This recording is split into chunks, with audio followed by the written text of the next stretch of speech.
Salut YouTube, aujourd'hui build mage. Alors qu'est-ce qu'on a réussi à faire sur ce jeu? On a réussi à le casser tout simplement. Ça veut dire quoi? Ça veut dire qu'on fait des dégâts qui dépassent le milliard. Oui, ce petit chiffre. Alors comment on a fait ça? C'est très facile. On est parti sur le commandeur arcanique. Pourquoi? Tout simplement pour pouvoir créer des clones arcaniques. L'idée du build en fait c'est que c'est eux qui vont faire tous les dégâts. Nous on est juste là pour mettre du contrôle et pour survivre évidemment. Donc voilà. Donc le build se base sur le commandeur arcanique, donc barrière des arcanes. On va prendre le passif baillon pour silence les mobs, un maximum, parce que l'idée c'est qu'on est vraiment en carton. Ensuite on veut également prendre maîtrise niveau 4, les clones qui attaquent plus vite. Maîtrise niveau 6 pour avoir un clone en plus, ça c'est très important. Vous allez voir que tout le DPS se base sur la vitesse d'attaque de vos clones, et donc le nombre de clones que vous avez d'actifs. Et du coup, le passif froid des arcanes, donc pour avoir encore un troisième clone. En spell principal, donc la source de vos dégâts, ça va venir de quoi? Ça va venir tout simplement du missile arcanique.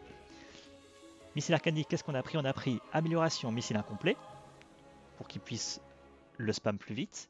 Ensuite, très important d'ailleurs, peut-être le sort le plus important, enfin un des top spells à prendre, ailier du passé. Ça fait quoi? Ça fait que vos clones arcaniques, quand ils lancent missile arcanique, ils ont 80% de chance d'en tirer deux de plus, enfin deux vestiges. Et les vestiges, qu'est-ce qu'ils vont faire?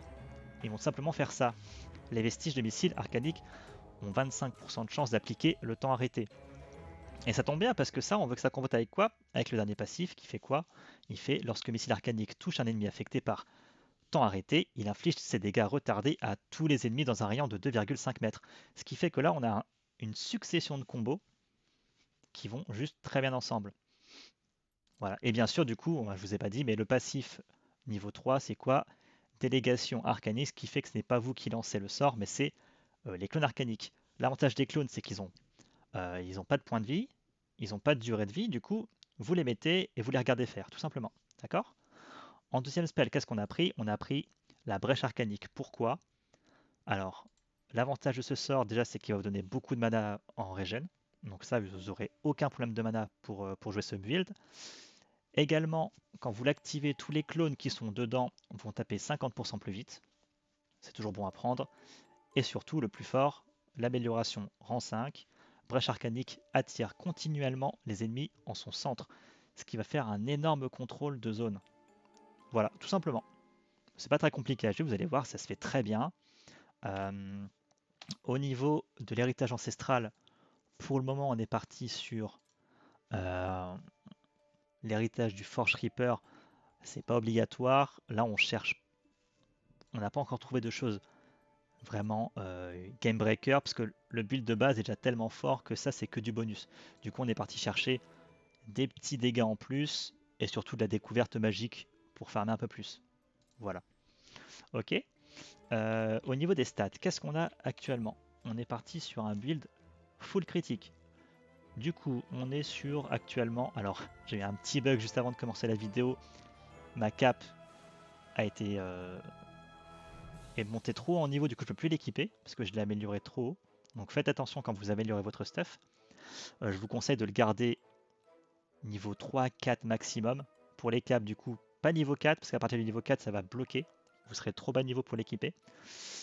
Du coup, on est sur du full critique, j'ai dit. Donc, chance de critique, là, moi, je suis à 36% avec un bonus de dégâts critiques de 256. Et j'essaye aussi de jouer avec les chances de coup ancestrales. Alors, j'arrive pas à savoir si c'est obligatoire ou pas, j'en ai pas l'impression. J'ai l'impression que c'est un petit peu buggé pour le moment. Et vous allez voir que nos dégâts sont déjà incroyables. D'ailleurs, je me demande même si, au vu des chiffres qu'on va faire, vous allez voir, si les chances de coup critique c'est si important que ça. Parce qu'au final, nos gros sorts, nos gros dégâts, qui vont tick à plusieurs millions, c'est des dégâts qui sont blancs. Donc des dégâts non critiques. Alors ça vaudrait peut-être même le coup de partir au final en full défense. Ça, c'est à tester encore. Au niveau de l'arme, qu'est-ce que j'ai? Alors, j'ai chopé plusieurs armes intéressantes. La première, ça va être le bâton du guerrier agile. Ça, c'est un bâton qui vous ajoute du coup des dégâts critiques, des chances de coup critiques, c'est tout ce qu'on veut. Plus 60% de dégâts pour la compétence en clic gauche. Par contre, c'est un bâton qui ne fonctionne que quand on ne se prend aucun dégât.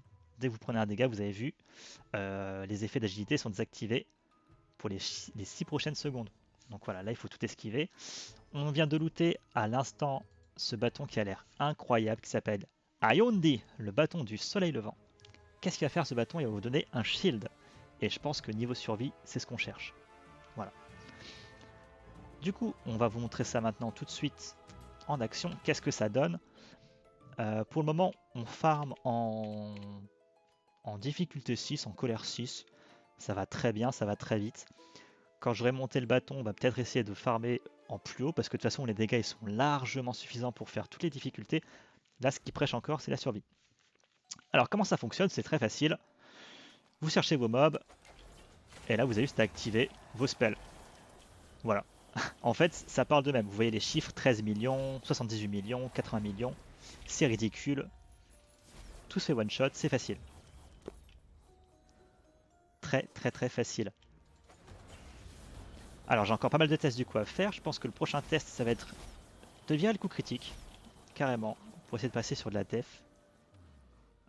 Est-ce que ça fonctionne? Je pense. Je pense que ça fonctionne. On va voir. Donc voilà. Donc on rappelle comment ça fonctionne. Très facile. Vous activez vos clones. Hein. Il faut en mettre 3. Et en fait, c'est eux qui font tous les dégâts. Vous voyez, là, je fais rien d'autre. C'est eux qui tapent. Moi, je fais rien. Le petit trou noir pour les aggro les mobs. Pour tout paquer. Plus ils sont pack, plus c'est rapide à tuer.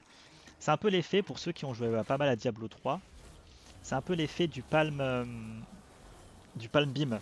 L'espèce de paume explosive du moine. C'est un peu le même principe. On pack tout, on fout les dots, ça explose. Voilà.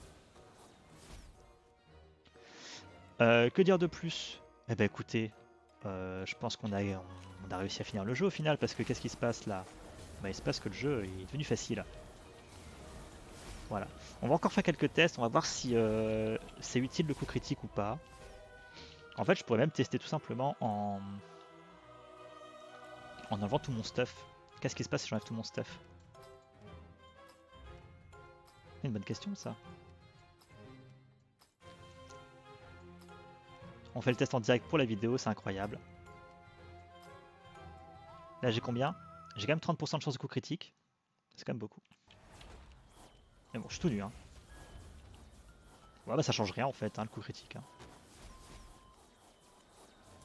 Ah, quoique, on fait quand même moins de dégâts. Ouais, non, ça revient au même. Regardez, 5 millions, 22 millions. Ok. Bon, au final, le coup critique, on s'en fout. Première nouvelle.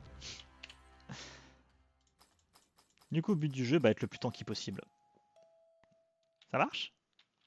Voilà, c'est tout pour ce build. Alors, comment on va l'appeler ce build? Le build qui valait 3 milliards. Allez hop, vendu. Et bah, c'est tout pour le moment. On se retrouve en jeu. Des gros bisous. À bientôt.